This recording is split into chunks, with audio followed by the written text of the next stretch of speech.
हम जानेंगे दुबई के ग्रोथ की कहानी।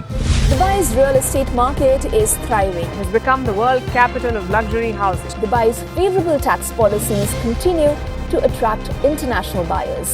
As Dubai's golden visa boom, The city is now a global business hub and luxury tourist destination.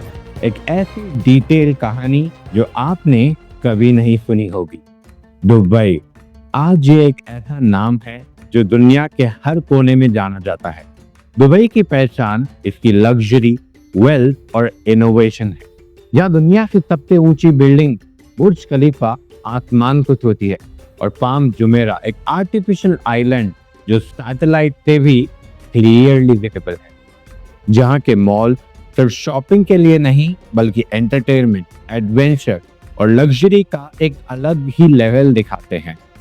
एक शहर जो आज दुनिया के टॉप टूरिस्ट डेस्टिनेशंस में शामिल है और बिजनेसेस के लिए एक ग्लोबल हब बन चुका है।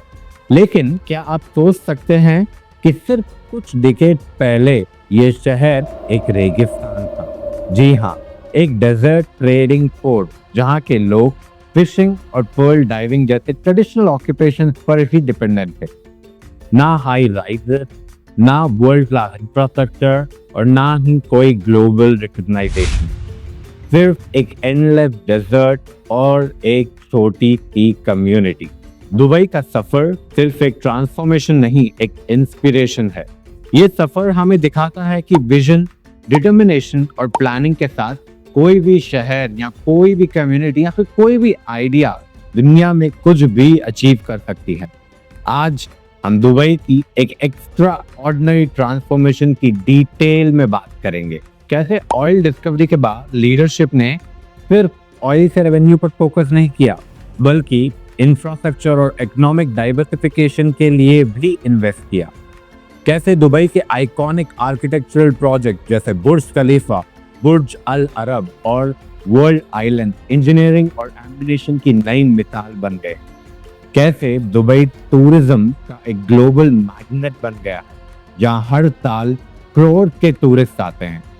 और एक डेजर्ट सिटी होने के बावजूद कैसे दुबई एक स्मार्ट सिटी इनिशिएटिव्स और एनवायरमेंटल सस्टेनेबिलिटी में दुनिया के मोस्ट एडवांस सिटी के साथ खड़ा है। दुबई की कहानी सिर्फ अचीवमेंट तक सीमित नहीं है, ये कहानी है बोल्ड डिसीजंस की, अनप्रेडिक्टेड रिस्क की और एक अनमैच्ड स्पीड और स्केल पर ट्रांसफॉर्मेशन की। ये कहानी है विजन की जो छोटे गोल तक सीमित नहीं बल्कि हर एक्सपेक्टेशन से भी आगे है, बल्कि बड़े बड़े सपनों की चाह रखती है। आपने सुना होगा Rome was not built in a day, लेकिन दुबई की ग्रोथ की कहानी इसको टक्कर देती है क्योंकि Dubai was of course not built in a day but Dubai बहुत ही कम टाइम में बहुत ही बड़ा ग्लोबल डेस्टिनेशन बन चुका है।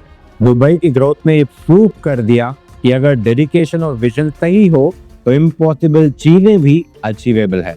तो अगर आपको जानना है कैसे एक डेजर्ट के बीच में एक फ्यूचरिस्टिक सिटी कैसे बन गई, कैसे एक शहर दुनिया के हर field architecture, tourism, technology, sustainability जैसे कई चीजों में एक बेंचमार्क सेट कर रहा है और क्या इसका फ्यूचर है, क्या इसके फ्यूचर प्लान है, ये सारी डिटेल्स अगर आपको जाननी है इस वीडियो को आप एंड तक देखिए। एंड मैं गारंटी के साथ कह सकता हूँ कि आपको बहुत सारी नई चीजें इस वीडियो के जरिए सीखने मिलेंगी। तो तैयार हो जाइए एक इंस्पायरिंग और आई ओपनिंग जर्नी के लिए।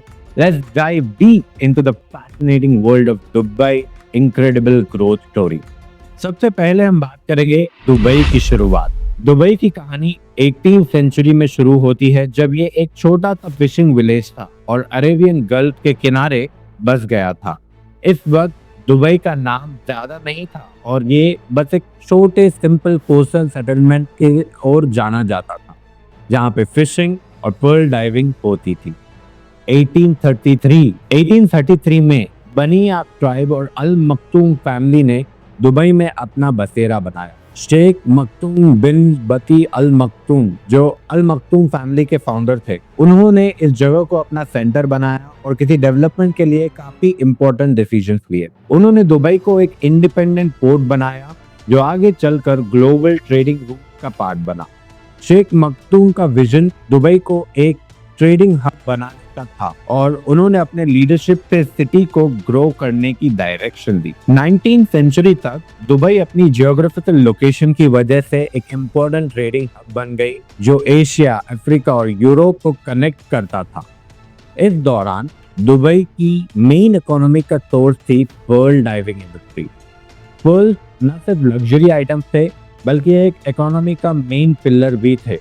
दुबई के पर्ल डाइवर काफी मशहूर थे और ये एक इंडस्ट्री लोकल पॉपुलेशन के लिए बहुत ज्यादा इम्पोर्टेंट थी। लेकिन 1930s में ग्रेट डिप्रेशन और कल्चर्ड पर्ल की इन्वेंशन ने पर्ल इंडस्ट्री को कोलैप्स कर दिया। ये वक्त दुबई के लिए चैलेंजिंग था, लेकिन इस सिचुएशन ने दुबई की लीडरशिप को अपने फ्यूचर के लिए नए प्लान बनाने का मौका दिया। शेख राशिद बिन सईद अल मक्तूम जो दुबई के एक रूलर थे, उन्होंने दुबई को एक मॉडर्न सिटी बनाने का विजन दिया और ऑयल रेवेन्यू को इंफ्रास्ट्रक्चर, इकोनॉमिक डाइवर्सिफिकेशन में इन्वेस्ट किया। ये डिसीजन दुबई की ग्रोथ का फाउंडेशन बना जिसे आगे चलकर दुनिया ने देखा। चलिए बात करते हैं oil discovery and economic transformation की।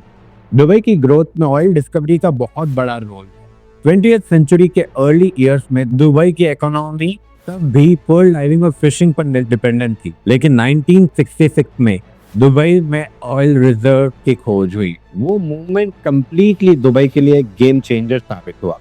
शेख रशीद बिन सईद अल मक्तूम जो उस वक्त दुबई के रूलर थे, इन्होंने इस खोज को अपने सिटी के लिए एक अपॉर्चुनिटी समझा।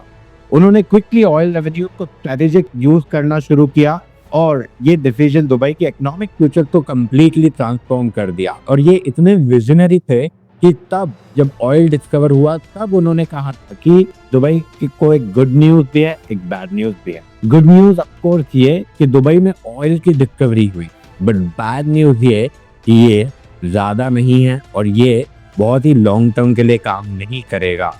तब उनका विजन था इस रेवेन्यू को यूज करना और डाइवर्सिफिकेशन करना। तो आपने देखा तब ही इनके पास कितना विजनरी आइडेंटिफिकेशन था चीजों को समझ लेने का और एक राइट डायरेक्शन में, रिस्की बट राइट डायरेक्शन में चीजों को मोड़ने का। ऑयल के रिजल्ट मिलने के बाद दुबई की इकोनॉमी ने एक फास्ट ट्रैक ग्रोथ देखी। शेख राशिद ने ऑयल वेल्थ को सिर्फ कंजप्शन तक लिमिटेड नहीं किया बल्कि इस infrastructure development, education, health care और पब्लिक सर्विसेज में इन्वेस्ट किया। उन्होंने अपनी लीडरशिप में दुबई को एक मॉडर्न सिटी बनाने का विजन रखा। ऑयल के रेवेन्यू से दुबई ने अपने रोड नेटवर्क, एयरपोर्ट, पोर्ट्स और अदर एसेंशियल इंफ्रास्ट्रक्चर को बिल्ड किया जो आज दुबई को एक ग्लोबल हब बनाता है। एक और सिग्निफिकेंट स्टेप था इकोनॉमिक डाइवर्सिफिकेशन का। शेख राशिद ने दुबई को सिर्फ ऑयल इंडस्ट्री पे डिपेंडेंट नहीं रहने दिया। उन्होंने ट्रेड, टूरिज्म, रियल एस्टेट और फाइनेंस सेक्टर्स में भी इन्वेस्टमेंट किया। ये विजन दुबई को एक मल्टी डायमेंशनल इकोनॉमी और मल्टी ट्रेड इकोनॉमी में ट्रांसफर करने के रूप में आगे लेकर गया।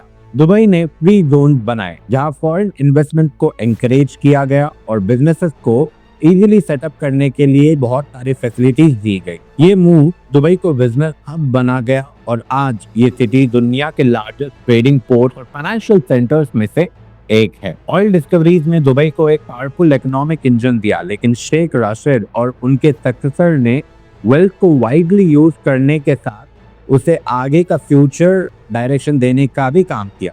इस इकोनॉमिक ट्रांसफॉर्मेशन ने दुबई को एक ग्लोबल लीडर बनाया जहां आज ना सिर्फ ऑयल बट टेक्नोलॉजी, टूरिज्म और बहुत सारे अनेक सेक्टर से दुबई को रेवेन्यू यानी कि बहुत सारा पैसा मिलता है। चलिए बात करते हैं आइकॉनिक आर्किटेक्चर और स्काईस्केपर्स की, जो कि दुबई की एक बहुत बड़ी पहचान है। दुबई की ग्रोथ का एक इम्पोर्टेंट एस्पेक्ट उसकी आइकॉनिक आर्किटेक्चर और स्काईस्केपर्स का डेवलपमेंट है। जब दुबई ने अपने इकोनॉमिक डाइवर्सिफिकेशन का प्लान स्टार्ट किया तब उसने अपनी इंफ्रास्ट्रक्चर को मॉडर्न और वर्ल्ड क्लास बनाने का भी विजन रखा। आज दुबई को मॉडर्न आर्किटेक्चर और इंजीनियरिंग मार्वल के लिए जाना जाता है, जहां हर नए प्रोजेक्ट पे शहर की स्काईलाइन और प्रेस्टीज को नई हाइट दी जाती है। दुबई की आर्किटेक्चर की जर्नी की शुरुआत हुई 1970s में, जब सिटी ने अपनी पहली हाई राइज बिल्डिंग और कमर्शियल कॉम्प्लेक्सेस शुरू हुई। लेकिन जो सबसे बड़ा शिफ्ट आया वो 1990s में हुआ, जब दुबई ने अपने स्काईस्केपर्स कल्चर को और ज्यादा स्ट्रॉन्गली अडॉप्ट किया। शेख राशिद बिन सईद अल मक्तूम की लीडरशिप में दुबई ने अपने स्काईलाइन को एक ग्लोबल आइडेंटिफिकेशन देने की सोच रखी। बुर्ज खलीफा जो आज दुनिया की सबसे ऊंची बिल्डिंग है, इस ट्रांसफॉर्मेशन के सिंबल बन गई। 828 मीटर तक ऊंची ये स्काईस्केपर सिर्फ एक बिल्डिंग नहीं बल्कि दुबई की एक ग्लोबल एम्बिशन का रिप्रेजेंटेशन भी।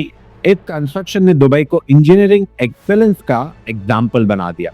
बुर्ज खलीफा के डिजाइन और कंस्ट्रक्शन ने वर्ल्ड की बेस्ट आर्किटेक्चर और इंजीनियरिंग की टीम थी और ये लैंडमार्क सिटी की आइडेंटिटी का एक सेंट्रल पार्ट बन गए।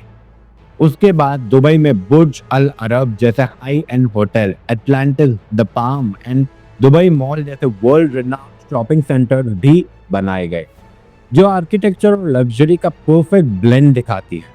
पाम जुमेरा एक आर्टिफिशियल आइलैंड भी आर्किटेक्चर का एक अमेजिंग एग्जांपल है।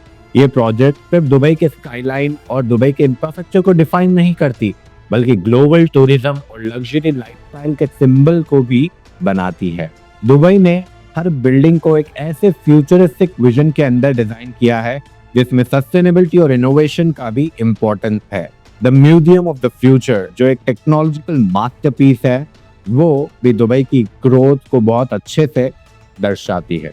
दुबई की ग्रोथ और फास्ट फॉरवर्ड थिंकिंग के नेचर को भी शोकेस करती है। आज दुबई का स्काईलाइन दुनिया का बेस्ट और मोस्ट इनोवेटिव डिजाइन में मशहूर है। स्काईस्केपर्स, लग्जरी होटल और यूनिक स्ट्रक्चर्स ने दुबई को न सिर्फ एक बिजनेस हब बल्कि एक ग्लोबल आर्किटेक्चर और टूरिज्म का डेस्टिनेशन भी बना दिया। चलिए बात करते हैं rise of the palm island and artificial project. Dubai की ग्रोथ में पाम आइलैंड जो कि एक आर्टिफिशियल आइलैंड है, इसका भी बहुत बड़ा रोल है।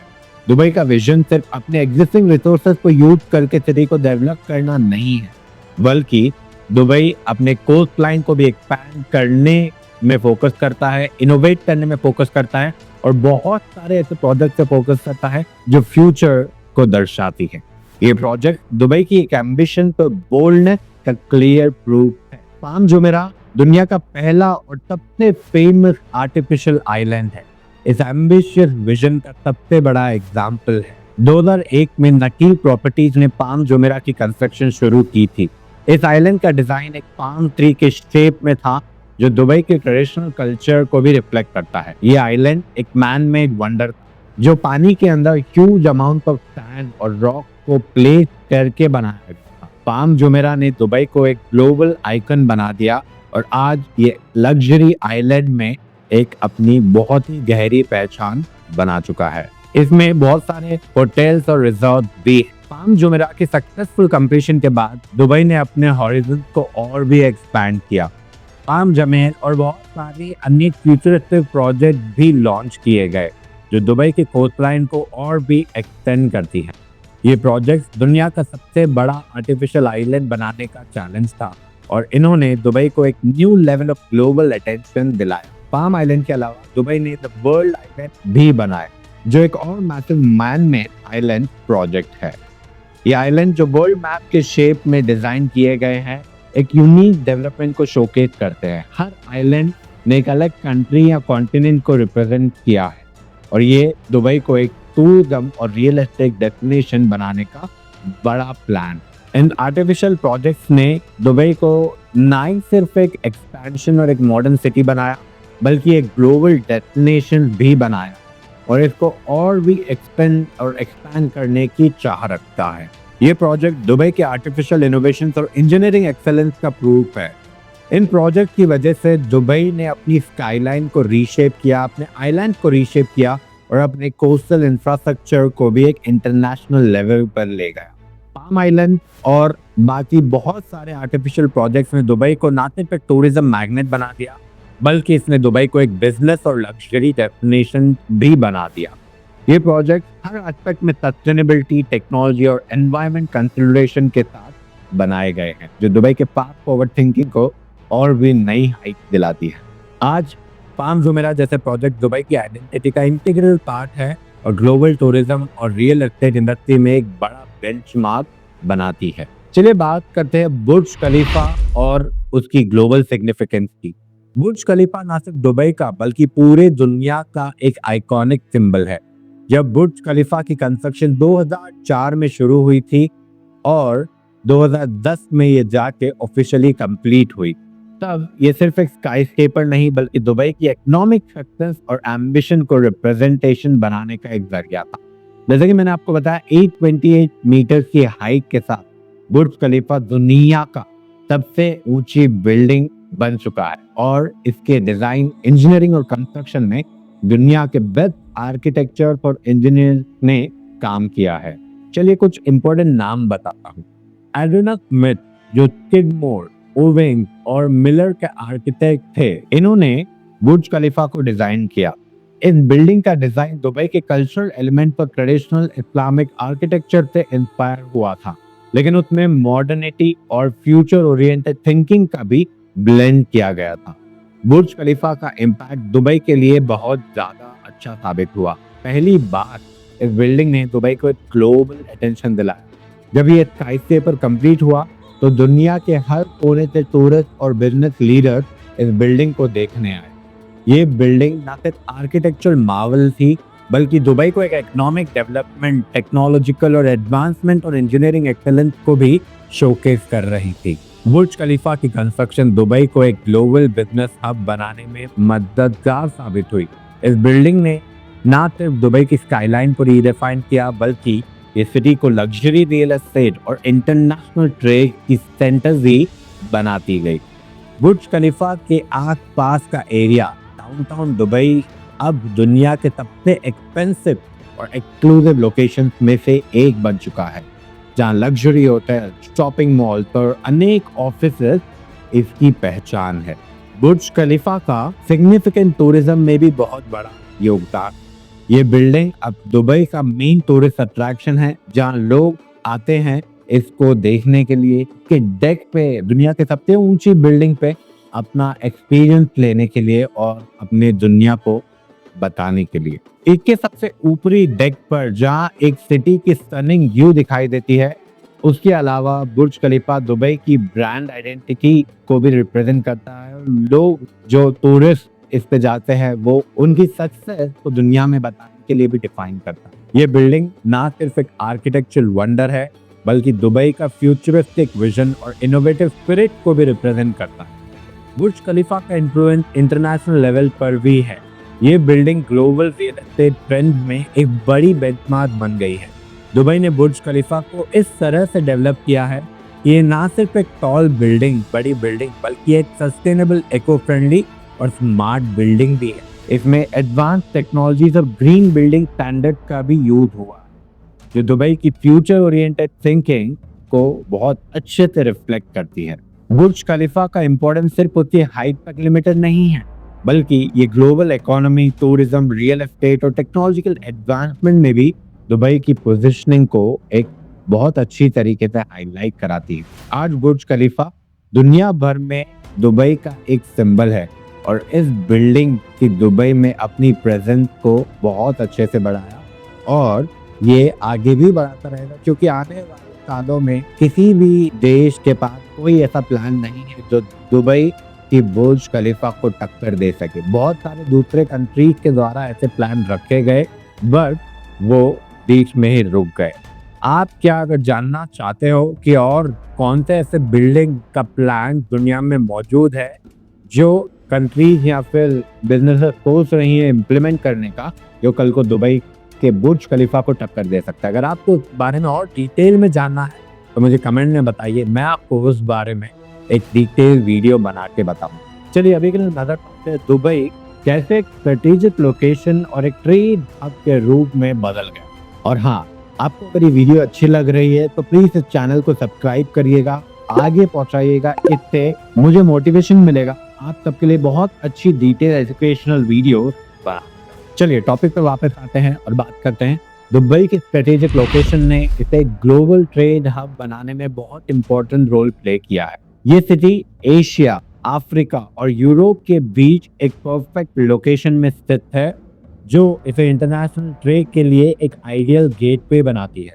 दुबई का जियोग्राफिकल पोजीशन जो अरेबियन गल्फ के किनारे पे है, इसने एक नेचुरल पोर्ट बनाती है जहाँ से ट्रेड का माध्यम बहुत आसानी से होता है। दुबई की लोकेशन ने उसे एक आइडियल प्लेस बनाया जहाँ शिप और प्लेन डायरेक्टली पूरी दुनिया से ट्रेड करती हैं। जी हाँ, दुबई की सेंट्रल लोकेशन होने की वजह से ये एक एयरपोर्ट ट्रांजिशन का भी बहुत ही इम्पोर्टेंट हब बन चुका है। ये सिटी वर्ल्ड बिजिएस्ट पोर्ट और इंटरनेशनल एयरपोर्ट के लिए जाना जाता है। दुबई का जबेल अली पोर्ट दुनिया के एक सबसे बड़े मैन मेड पोर्ट का एक मेजर हब है, जहाँ पे कार्गो शिप्स और कंटेनर शिपिंग बहुत ही हाई वॉल्यूम पे होती है। इस पोर्ट का इंफ्रास्ट्रक्चर और कनेक्टिविटी इतनी स्ट्रॉन्ग है कि ये ग्लोबल सप्लाई चेन का एक सेंट्रल पार्ट बन गई है। दुबई ने अपने पोर्ट और एयरपोर्ट इंफ्रास्ट्रक्चर को बहुत कंटिन्यूसली अपग्रेड किया है और आज भी कर रहा है, जिना सिर्फ लोकल ट्रेड को बूस्ट देती है बल्कि ग्लोबल कंपनीज के लिए भी दुबई को एक फेवर्ड डेस्टिनेशन बनाती है। दुबई की लोकेशन ने इसे एक नेचुरल लॉजिस्टिकल हब भी बनाया। ये सिटी फ्री ट्रेड जोन और बिजनेस पाथ का एक हब है, जहाँ पर कंपनीज और इंडिविजुअल्स को टैक्स एक्सेप्शन, इजी रेगुलेशंस मिलती है। चलिए बात करते हैं टेक्नोलॉजिकल एडवांसमेंट पर इनोवेशन की। दुबई ने टेक्नोलॉजिकल एडवांसमेंट पर इनोवेशन को अपने डेवलपमेंट स्ट्रैटेजी का कोर बनाया है। इस सिटी ने हर सेक्टर में टेक्नोलॉजी का यूज करते हुए अपने ऑपरेशन को एफिशिएंट बनाया है और दुनिया को दिखाया है कि एक सिटी कैसे टेक्नोलॉजी को इंटीग्रेट करके अपने इकोनॉमी और लाइफस्टाइल को ट्रांसफॉर्म कर सकती है।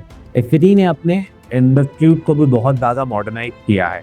आर्टिफिशियल इंटेलिजेंस और मशीन लर्निंग का यूज दुबई के स्मार्ट इनिशिएटिव्स और बिजनेस ऑपरेशन में हो रहा है। एग्जाम्पल के लिए दुबई ने अपनी पब्लिक ट्रांसपोर्ट सिस्टम में ड्राइवरलेस मेट्रो ट्रेन को इंट्रोड्यूस किया है, जो फ्यूचर मोबिलिटी को शोकेस करती है।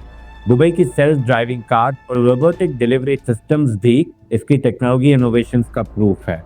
दुबई इंटरनेट सिटी और दुबई सिलिकॉन ओएसिस जैसी टेक पार्क में स्टार्टअप और ग्लोबल टेक कंपनी को अट्रैक्ट किया है। ये एरियाज दुबई को ग्लोबल टेक डेस्टिनेशन बना रही हैं, जहाँ पर टेक प्रोफेशनल्स और एंटरप्रेन्योर्स को एक परफेक्ट एनवायरनमेंट मिलता है अपने आइडिया को ग्रो करने के लिए, अपने आइडिया को एग्जीक्यूट करने के लिए।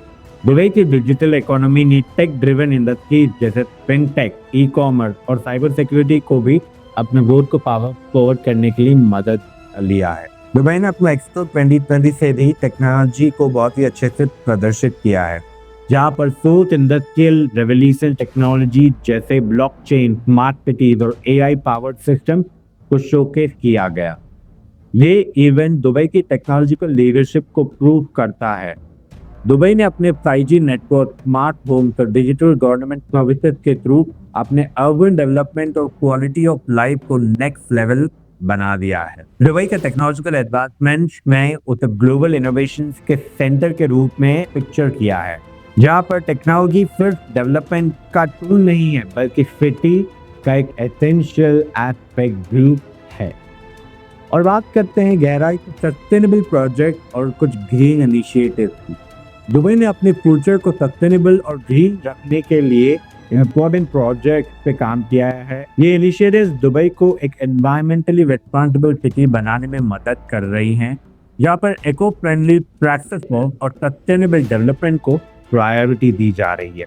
दुबई की सस्टेनेबिलिटी विजन को समझाने के लिए सबसे पहले दुबई क्लीन एनर्जी स्ट्रैटेजी 2050 को देखा जा सकता है, जिससे कि दुबई को एक ग्लोबल क्लीन एनर्जी का भी हब बनाने की कोशिश हो रही है, जहाँ पर 75% ऑफ दुबई की एनर्जी नीड रिन्यूएबल सोर्सेज से पूरी होती है।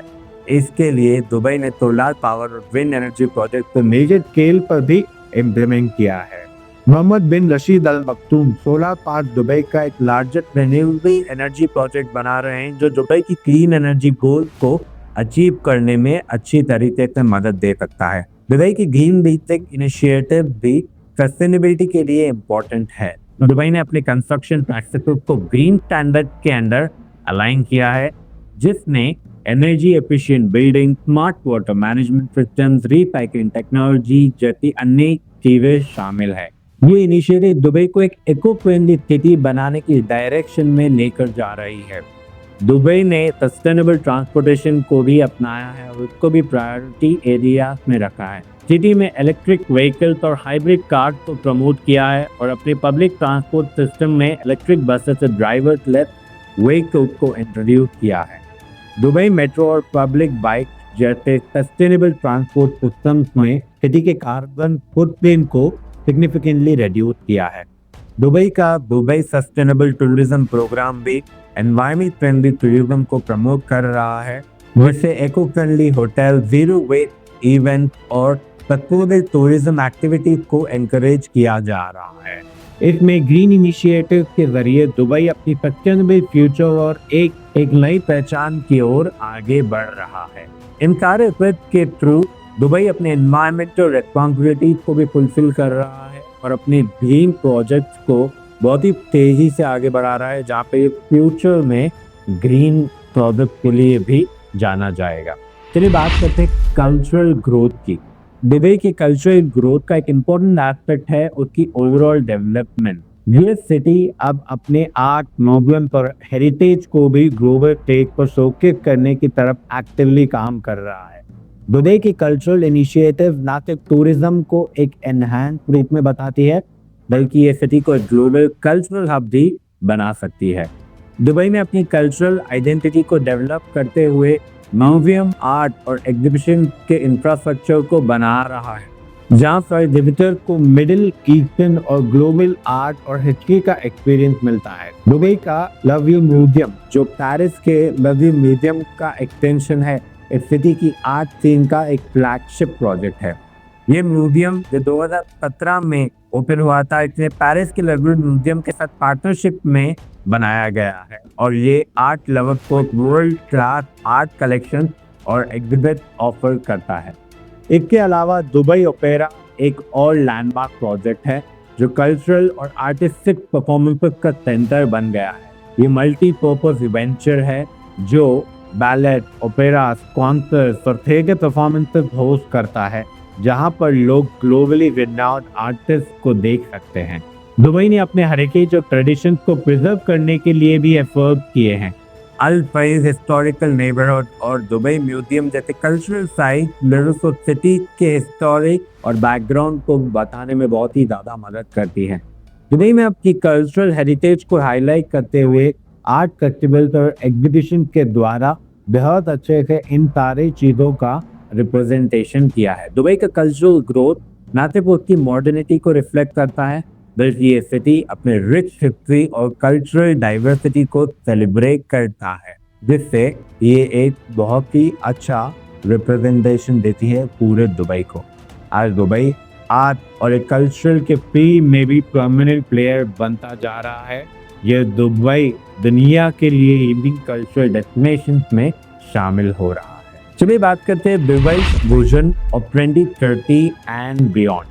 दुबई का भविष्य, दुबई का विजन 2030 एक एम्बिशियस और स्ट्रेटेजिक रोड मैप है जो सिटी को एक सस्टेनेबल, इनोवेटिव और ग्लोबल कॉम्पिटिटिव हब बनाने के तरफ आगे बढ़ रहा है। इस विजन के तहत दुबई ने अपनी इकोनॉमिक, टेक्नोलॉजिकल और सोशल डेवलपमेंट को बहुत बूस्ट करते हुए लॉन्ग टर्म गोल सेट किए हैं, जिससे सिटी अपने फ्यूचरिस्टिक गोल्स और डेवलपमेंट को रीशेप कर रही है। विजन 2030 का एक इम्पोर्टेंट एस्पेक्ट है इकोनॉमिक डाइवर्सिफिकेशन। दुबई अपनी ऑयल डिपेंडेंट इकोनॉमी को सिर्फ डाइवर्सिफाई करते हुए टूरिज्म, टेक्नोलॉजी, रिन्यूएबल एनर्जी और बहुत सारे अन्य फाइनेंशियल सर्विसेज जैसे सेक्टर्स को मेजरली प्रमोट कर रहा है।